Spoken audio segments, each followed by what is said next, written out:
Welcome, the Lord's chosen. Some of you didn't just survive the last season. You unknowingly sat for an exam heaven never told you about, and you passed. There are moments in life that don't feel like moments at all. They feel like chaos, delay, betrayal, embarrassment, or just plain confusion. You called it a bad year, an attack, bad luck, or my villain origin story.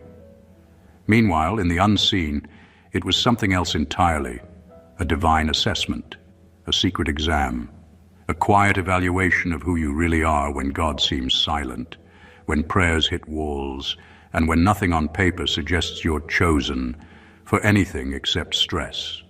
Here's a crazy fact. Psychologists say we make a huge portion of our life's biggest decisions in heightened emotional states. When we're hurt, angry, afraid, or desperate. In other words, your weakest moments are often the loudest crossroads. Now imagine God watching those exact moments, not to condemn you, but to see, will you sell your soul for relief?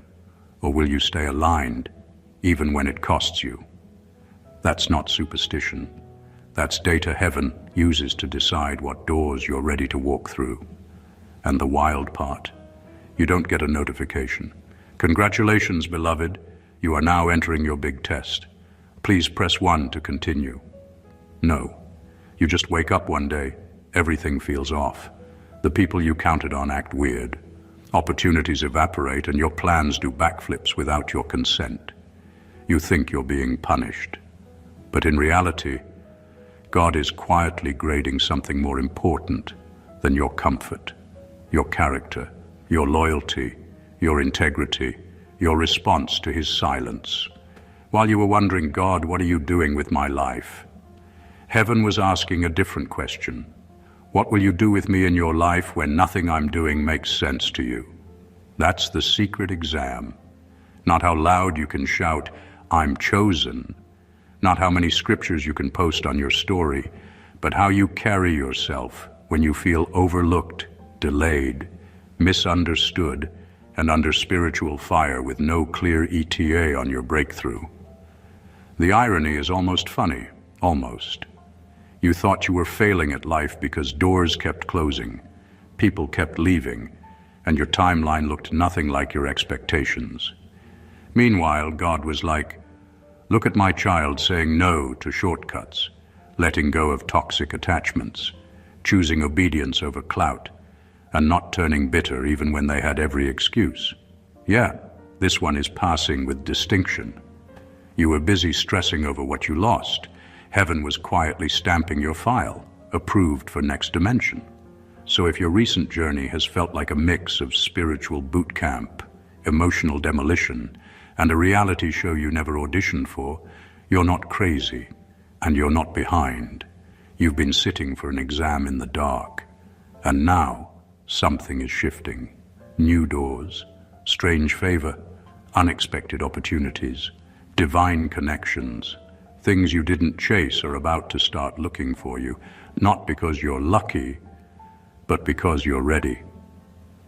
In this video, we're going to break down how God's chosen ones are tested in secret, what you unknowingly passed, and why life-changing doors are about to open. Not as a random surprise, but as a direct response to the version of you that emerged from the fire. Buckle up. You didn't just survive your last season. You qualified for your next one. Number 1, you weren't lucky. God tested what you do when he is silent. There's a side of being chosen that nobody puts on posters. It's not the prophecies, open doors, and answers to prayer. It's the long, uncomfortable stretch where heaven feels quiet and life feels unfair. That season where you wondered if God lost your file or put you on some kind of divine waiting list. You saw other people getting breakthroughs while you were stuck on scene. It felt like punishment. It wasn't. It was an exam. Not the kind of exam where you sit in a classroom and get a paper. This one came disguised as unanswered prayers, delayed promises, and a kind of silence that made you question if you were still on God's radar. You would pray and feel nothing. You would worship and feel dry. You would seek direction and get no clear sign. That was the test. What do you do when God doesn't explain himself? Many people only stay faithful as long as God feels useful. Once he stops doing what they expect, they quietly switch gods. Money, attention, people's approval, shortcuts, whatever works.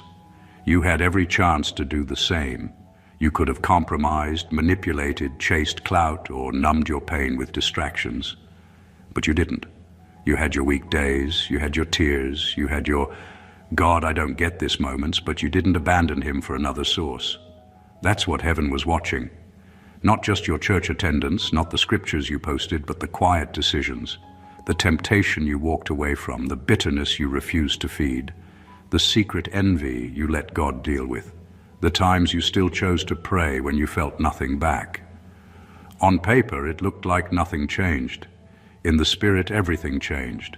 You didn't pass this exam by being perfect. You passed it by staying when it was dry, by staying when it was confusing, by staying when it would have been easier to bow to something else. That's not luck, that's proof. And that proof is exactly why life-changing doors are about to open for you now. Number 2, you passed because you didn't worship outcomes. You worshipped him. Most people think being chosen or blessed is about what God gives you. They pray for promotions, relationships, money, recognition, healing, and favor. When the blessings come, they feel validated, and when they don't, doubt creeps in.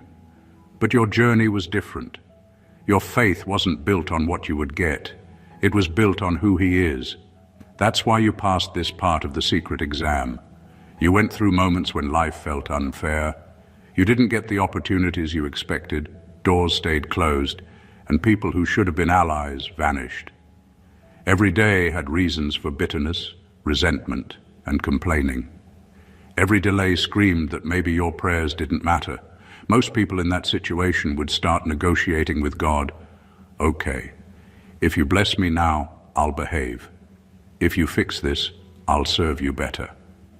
You didn't. You stayed consistent even when there was no immediate payoff. Your worship didn't depend on circumstances. You praised without visible results. You obeyed without applause. You stayed loyal even when it would have made more sense to take shortcuts, manipulate situations, or chase easier alternatives. That loyalty was your mark of distinction. God was testing not what you could gain, but what you could give him, your integrity, your commitment, your heart that chooses him over everything else. This is why the doors opening for you now aren't random. They are direct responses to a faith that wasn't transactional. You didn't chase the prize, you chased him. You didn't measure success by what showed up in your life. You measured it by how steadfast your heart stayed through every delay, denial, and disappointment. You proved that blessings are not what define you, obedience and alignment do. That kind of faith is rare. That kind of faith gets noticed in the unseen places and rewarded in ways no one else can orchestrate. You didn't just pass this season by holding on. You passed it by letting go of the need for visible validation and letting your devotion exist independently of outcomes. That alone is what qualifies you for the life-changing doors about to swing open. Doors that aren't about temporary gain, but about destiny that recognizes who you became in the quiet. Number 3, you outgrew the bait, and that's why the warfare felt personal. Some of the hardest moments in life aren't random. The fights, the disappointments, the betrayals, they come at you with a precision that feels almost personal. That's because they are. The struggles you faced weren't always meant to punish you. They were designed to test whether you would repeat the patterns of your past. The old tricks, the familiar traps, the same weaknesses that used to control you, they came back not by accident, but as a measure of your growth. You were tempted in ways that felt like déjà vu. The same toxic people tried to manipulate you. The same habits whispered your old name, and the same fears tried to convince you that you hadn't changed at all, This was no ordinary struggle. This was God giving life a deeper exam. The question wasn't whether you could survive temptation, but whether you could survive without being the person you used to be. Every challenge was calibrated to your past self. Every attack tested whether you had truly grown or whether old patterns could reclaim you. You didn't just survive these moments. You responded differently. Where fear would have once caused you to react impulsively, you remained patient. Where anger would have once taken control, you stayed composed. Where bitterness could have taken root, you chose clarity over chaos. You didn't simply dodge the trap. You evolved past the need for it. That's why the struggles felt personal. They were tailored to see if the new you would crumble under the weight of old battles. Outgrowing the bait is a quiet victory. It's invisible to those around you, but monumental in the unseen realm. You learned not just to resist, but to rise above the patterns that once defined you. You proved that what used to break you no longer has power over you. That's why doors are about to open that others only dream of. The spiritual systems that used to block you can't touch you anymore. You've passed the test not because life got easier, but because you got stronger. The old bait no longer works, and the life waiting for you is proof that personal growth is the ultimate key to unlocking what was always meant for you. Number 4, you didn't just keep the faith. You let God kill your version of the story. Most people say they trust God, but what they really mean is they trust Him to confirm their plans, timelines, and expectations. They want His blessings, but only in the package they already designed for themselves. You didn't do that. Your journey demanded something far deeper: surrender. God dismantled your schedules, disrupted your comfort zones, took away what you thought was essential, and challenged you to let go of your personal blueprint for life. It wasn't easy. Letting go of what you worked for, what you envisioned, and what you believed was the right way, hurt. It felt unfair at times, like life had flipped the script without warning. But you didn't resist the rewriting. You didn't bargain or cling to a fantasy version of your life. You grieved the loss, accepted the void, and allowed God to craft a story that went beyond your imagination. That willingness to surrender, even when it meant uncertainty and discomfort, was the true measure of your faith. This wasn't just about patience. It was about trust that runs deeper than hope. You learned to follow God without needing constant reassurance that the outcome would match your expectations. You discovered that obedience and surrender are more valuable than control and comfort. By releasing your story into His hands, you proved that your faith is genuine, not dependent on visible results or personal agendas.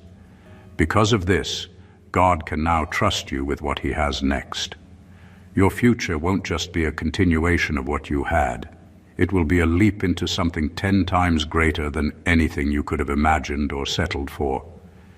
You passed this test by showing that your allegiance is to Him, not to your own designs. That is why the doors opening ahead are not just opportunities. They are a divine response to a heart that didn't cling to the old story, but embraced a future written by the author himself.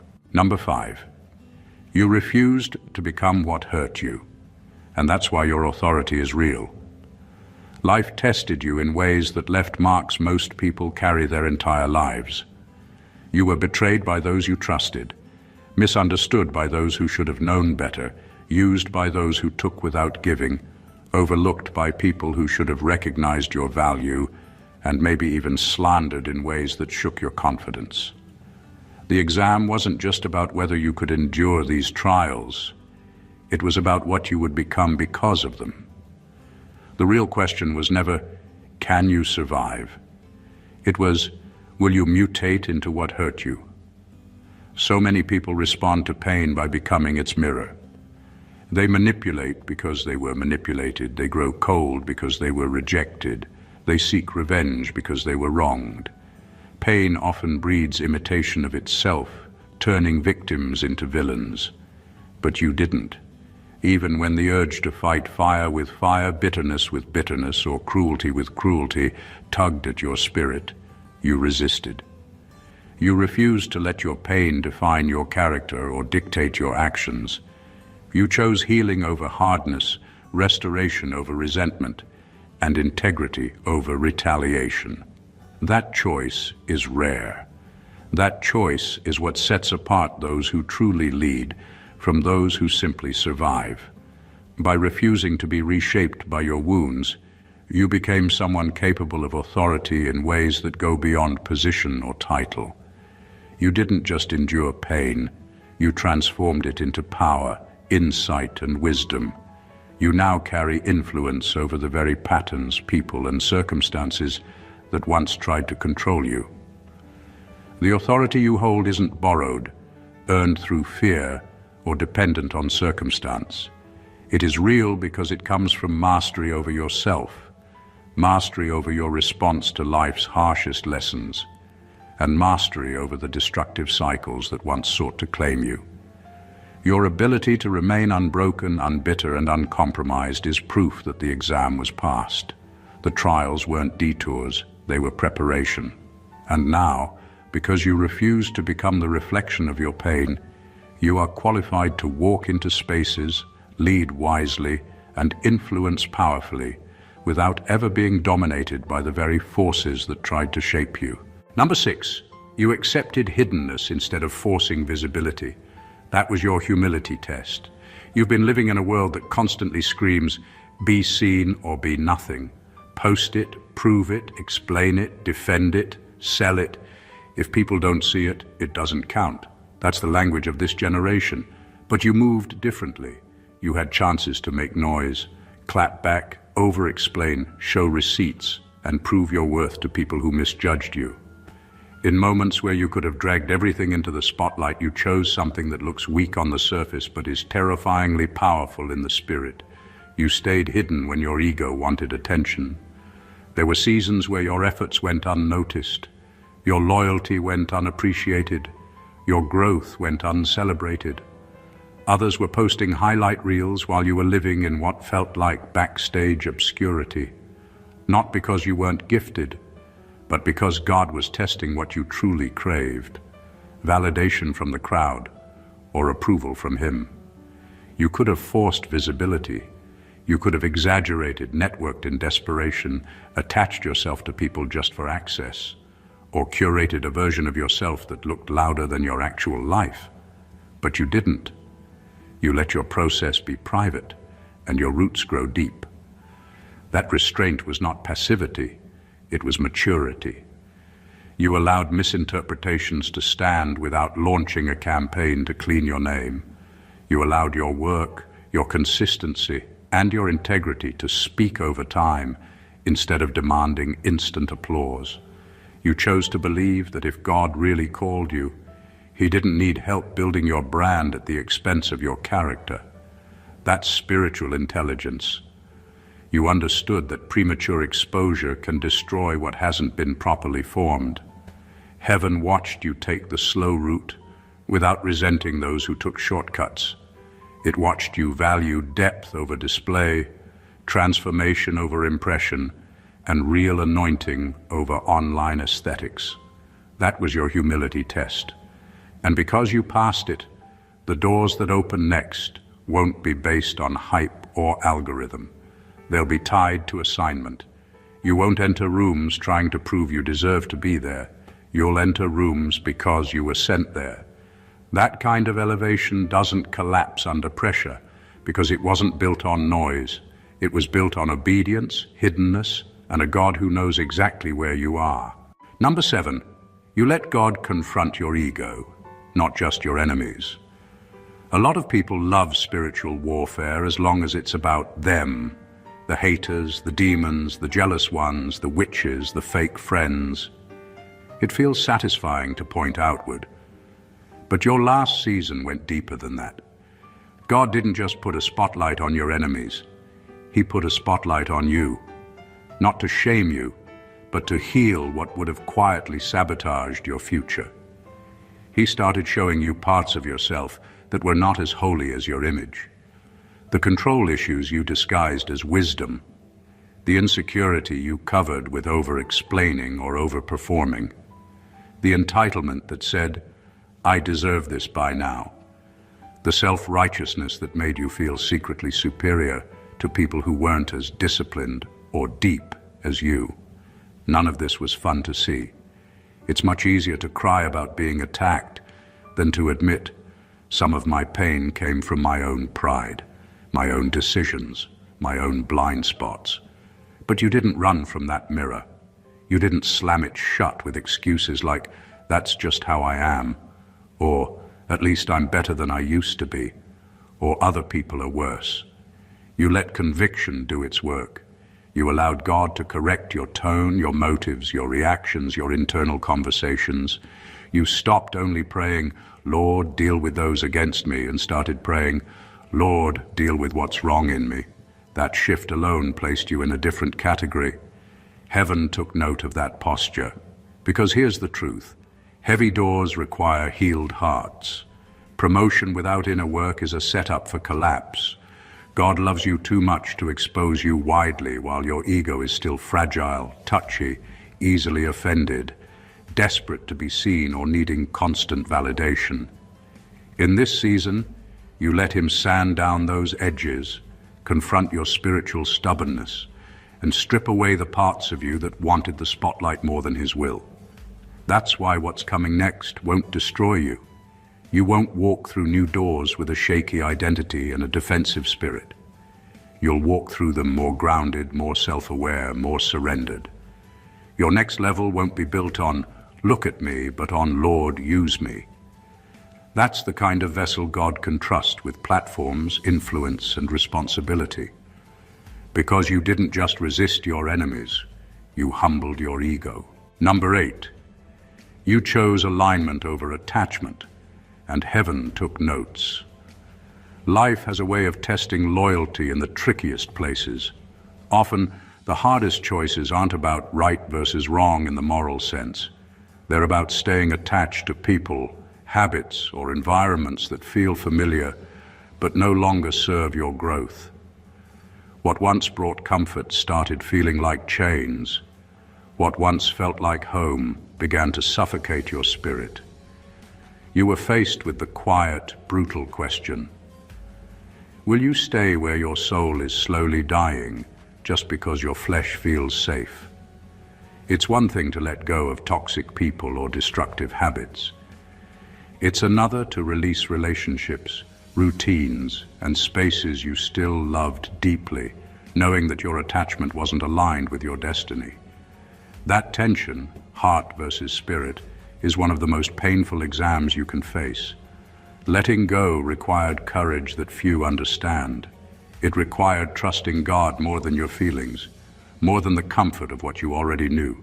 You had to grieve, accept the void, and walk forward without the safety net of familiarity. That was brutal, but it was holy. Every time you chose alignment over attachment, heaven took note. Every time you refused to cling to what looked good but didn't feel right, God logged it as proof that you could handle environments designed for purpose, not just pleasure. That's why doors are about to open in places where your calling fits perfectly, not where your comfort has settled, not where your heart clings, but where your spirit can thrive. You learned a lesson many never grasp. Comfort is seductive, but alignment is powerful. Choosing what feels right to your soul over what feels safe to your body isn't easy, and it isn't popular, but it's what separates those who stumble into destiny from those who walk into it intentionally. Because you made the hard choice, the universe and heaven now has the green light to connect you to people, opportunities, and spaces that match not just who you are, but who you were created to become. Number 9.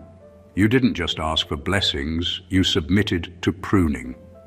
Everyone talks about wanting blessings, promotions, and breakthroughs, but very few are willing to go through pruning. God's pruning isn't always gentle. It doesn't always come with fanfare or clear explanations. It comes as removal. He cuts away the things that look alive but aren't truly producing the kind of fruit that lasts. Ideas, plans, roles, routines, even identities that once made you feel significant. He started taking them away. It felt like loss, it felt confusing, it felt unfair. But pruning isn't punishment, it's preparation. Many people would have argued, resisted, or blamed God. Many would have clung to what looked good instead of what was truly fruitful. But you didn't. You allowed the process. You let him strip away leaves, habits, and attachments that had outlived their purpose, even when it left you feeling exposed, empty, or unsure of your next step. That willingness to be pruned, to allow what is unnecessary to fall, was the quiet exam that few even notice. Most of life's tests happen in public with applause or condemnation. This one was silent, and it was about maturity, patience, and faith in God's timing. Through pruning, you learned the difference between mere growth and genuine fruitfulness. You discovered that increase without preparation isn't a blessing, it's a risk. Without pruning, the weight of what comes next could have crushed you, inflated dysfunction in your life, or set you up to fail. But your submission shows that you are ready for more than random opportunities or hollow successes. The doors opening for you now won't be luck or coincidence. They are targeted environments designed for the fruit in you to flourish. God can trust that what He plants in your life will grow solid roots because you've already proven you can let go of what doesn't belong. You didn't just ask for increase, you proved that you can handle it responsibly, and that is exactly why what comes next will be substantial, meaningful, and lasting. Number 10, you stayed honest with God when you couldn't be impressive for people. Life can be exhausting when everyone around you expects perfection, strength, and constant victories. Social media highlights, public praise, and appearances create pressure to always look composed, capable, and together. But your test wasn't about performing for people. It was about how real you could be with God when no one was watching. There were days you prayed messy prayers, cried mid-sentence, sang worship without feeling anything, admitted your doubts and whispered, "God, I'm tired." That was your exam, and you didn't run from it. Many people equate passing life's spiritual test with appearing strong, flawless, or spiritually impressive. In the kingdom, the truth is different. Passing often looks like refusing to fake it.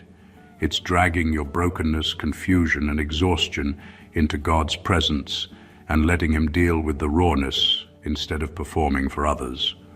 That kind of honesty requires humility, courage, and a willingness to be vulnerable in private spaces. You didn't disconnect from God when you felt weak. You stayed, exposed, and surrendered, proving that your relationship with Him isn't built on facade or appearances. That authenticity kept your connection real. Heaven doesn't respond to polished performances or the fake version of you that gets attention from people. God responds to surrendered hearts, honesty, and those willing to meet Him in the quiet, messy, and unseen moments. By refusing to perform, by letting Him see the real you, you pass the part of the exam that tests integrity and faithfulness in hidden places. The doors opening for you now won't favor a polished image or public approval. They favor the genuine, raw, surrendered version of you, the one who stayed consistent with God even when life didn't make sense, even when prayers seemed unanswered, and even when your energy felt depleted.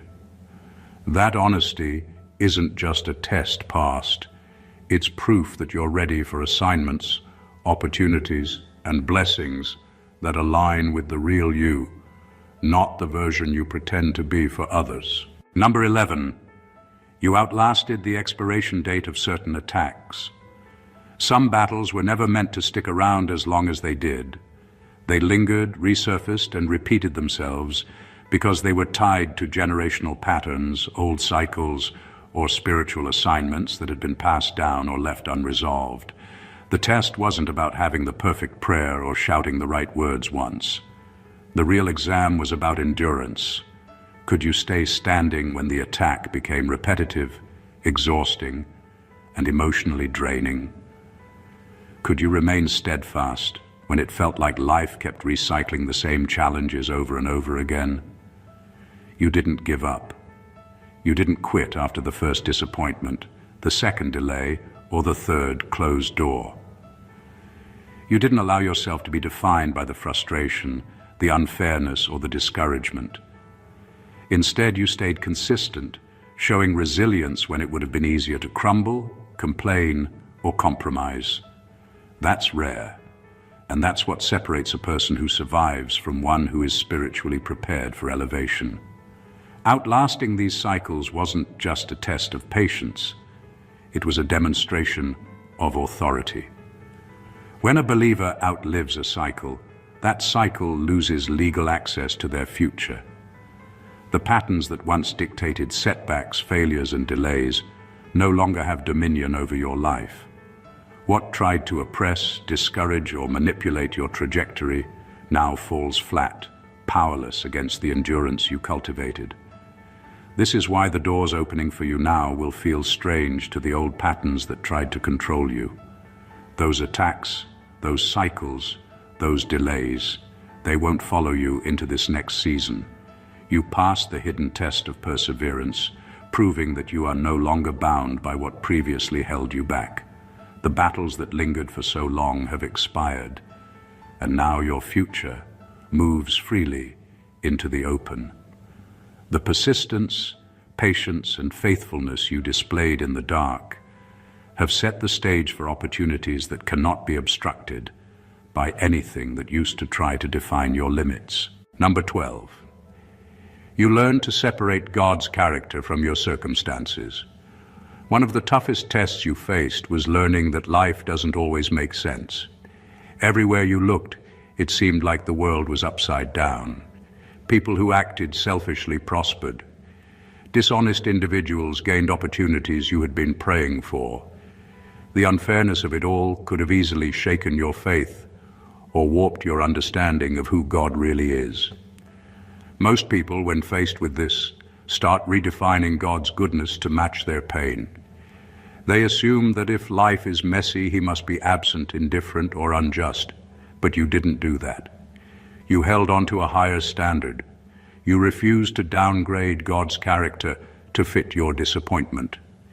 Even when your emotions and circumstances screamed betrayal, delay, or injustice, you leaned on His word rather than the evidence around you. You discovered that faith isn't just about believing God exists. It's about trusting that His nature is consistent, even when life contradicts what your eyes see or what your feelings feel. This test wasn't easy. It required endurance, patience, and a level of spiritual maturity that most people avoid. It demanded that you detach your perception of God from the chaos around you and anchor it in the truth of His unchanging character. You had to walk through seasons of confusion without letting doubt define Him, and you had to stand in silence when life seemed unfair without shrinking from faith. By passing this test, you proved that your trust is rooted in reality, not convenience. You can now receive what's coming next with clarity and confidence, because your understanding of God has been refined. The doors about to open won't just bless your life materially or emotionally, they will restore and redeem your perception of Him. You will finally see that He has been faithful the entire time, even when circumstances tried to tell you otherwise. Your faith has matured, and now your rewards will reflect a trust that could withstand any test life throws at you. Number 13. Your obedience in small, unseen instructions unlocked large, visible doors. This is the part almost nobody talks about, because it's not flashy, it's not dramatic, and it doesn't look powerful on camera. It's the quiet stuff, the gentle nudge you feel in your spirit. Delete that number. Don't send that text. Don't reply to that message. Give that money. Apologize first. Turn that video off. Wake up and pray now. No thunder, no lightning, no open vision. Just a soft, annoying, inconvenient pull that doesn't come with an explanation. Those moments looked small, but heaven treated them like an exam. Not a test of how loud you can shout, but of how deeply you can obey. You didn't always get it perfect, but you took those nudges seriously. While others brushed them off as just my thoughts or that's not a big deal, you started treating them as if they mattered. That right there is rare. You didn't wait for a crisis to obey. You obeyed in the boring, ordinary, Tuesday afternoon, no audience moments. People see stage moments, the promotion, the breakthrough, the open door, the testimony, the platform. God sees kitchen moments, what you watched when nobody was home, bedroom moments, what you entertained when everyone was asleep, phone moments, what you deleted because you knew it was slowly killing your spirit, wallet moments, what you gave when no one would say thank you, pride moments, who you humbled yourself to text, call, or reconcile with, just because God said so. Every yes in those hidden places was a seed. You didn't know which seed would turn into what. You just kept saying yes. Yes to discomfort. Yes to conviction. Yes to letting go. Yes to boundaries that made you look extra or too deep to people who didn't understand. You passed the test because you didn't treat those instructions as optional. You treated them as sacred. Now you're about to see the strange, beautiful side of that obedience. Doors are going to open that don't match your resume, your connections, or your qualifications. Favor is going to show up in rooms you didn't even know existed, not because you hustled your way into them, but because your private obedience has reached its public harvest time. God is about to make it obvious that those small, quiet, hidden decisions were never random. They were keys, and you used them. Number 14, you proved you can carry revelation without using it to dominate others. Now God can trust you with influence. One of the quiet turning points in your journey was when God started sharpening your discernment. You began to see through things more clearly. People's motives, hidden agendas, unhealthy patterns in relationships, manipulation dressed up as care, spiritual immaturity dressed up as deep, emotional immaturity disguised as realness. Suddenly the fog started lifting. You weren't as easily fooled. You could pick up on what others missed. That alone was a test. Revelation is a powerful thing. Once you start seeing what others don't, the temptation is to feel superior, to speak down on people, to expose and embarrass, to use what you know as a way to feel bigger than everyone else in the room. Many fail that test. They use insight as a weapon, not a responsibility. They gossip prophetically, call out people just to feel important, or secretly enjoy knowing more than everyone else. But you didn't go that route. You didn't use what God showed you to humiliate people, control them, or build a private throne in your head where you sit above everyone else. You let what you saw humble you, not inflate you. When God exposed manipulation, you didn't run to blast it publicly. You tightened your boundaries and guarded your peace. When you saw spiritual or emotional immaturity, you didn't mock it. You prayed wiser, engaged differently, and stopped forcing connections that were draining you. Your discernment made you kinder, clearer, and more precise, not cold, arrogant, or cruel. Heaven watched that. You treated revelation as a tool, not a crown. You chose to let insight refine your choices instead of becoming an excuse to judge, gossip, or dominate. That posture is exactly why God can now trust you with more influence, because influence without character becomes spiritual abuse. But influence in the hands of someone who refuses to weaponize revelation becomes healing, guidance, and light. You're being prepared for spaces where your voice will carry weight. Not because you're perfect, but because you've proven that when God shows you more, you don't turn it into an ego boost. You turn it into intercession, wisdom, and alignment. You don't crave a throne. You steward a tool. And that's the kind of person God can safely raise up without worrying that they'll crush the very people they were sent to help. Conclusion. You didn't just survive the storms, the delays, the betrayals, or the silence. You passed a secret exam that most people don't even know exists. Every trial, every hidden struggle, every uncomfortable season was a carefully designed test. One that measured your faith, your integrity, your humility, your patience, and your willingness to surrender fully to God's plan. You proved that your loyalty isn't transactional, your obedience isn't conditional, and your character isn't dependent on applause, recognition, or immediate results. You stayed faithful when it was unseen. You remained humble when the world demanded performance, and you let God shape you when everything inside you wanted to control, force, or shortcut the process. You've learned to separate God's character from your circumstances, to outlast cycles that tried to claim you, to embrace pruning instead of rushing for increase, and to honor small, unseen instructions that laid the foundation for massive breakthroughs. You refused to become bitter or harsh when life attacked you, and you didn't weaponize revelation for ego or manipulation. You let God confront your ego, refine your heart, and teach you to lead with wisdom, restraint, and discernment. You chose alignment over attachment, integrity over applause, and depth over display. All of this wasn't random. All of this was preparation. Now, what's coming next is not just a reward for perseverance, it's a recognition of who you have become in the unseen, quiet, and testing seasons. Doors that once seemed closed will open with clarity. Opportunities that seemed delayed will arrive with precision. Favors that were hidden will emerge with impact.